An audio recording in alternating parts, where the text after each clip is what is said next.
everybody, it's Megan Taylor with Nebraska Extension, and welcome to another Infield Observations.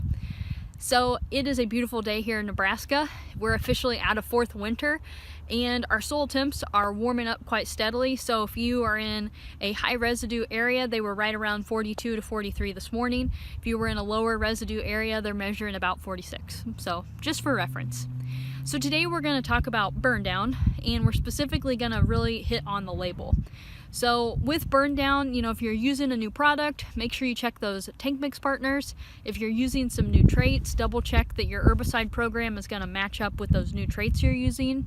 And then lastly, just check the label for that days before planting. So make sure that we're eliminating that risk of causing some crop damage with just being either a couple of days early on our planting or things happen. So just double check the label.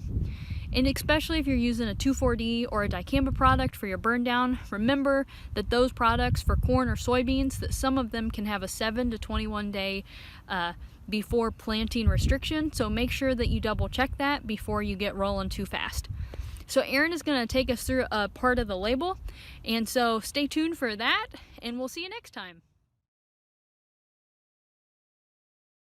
Let's take a look at an example herbicide label. So here we have a label for Enlist 1. So the big thing with a lot of these products anymore is to make sure you know what herbicide trait you're applying ahead of. So in this situation, if we have Enlist soybeans that we're going to apply this ahead of, we can use 1.5 to 2 pints per acre anytime before or after planting.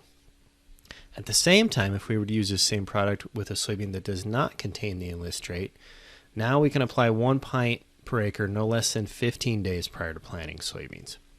If we switch to a different product like a 2,4-D LV4, so in this one we can use a pint. We're going to apply this no less than 7 days prior to planting soybeans.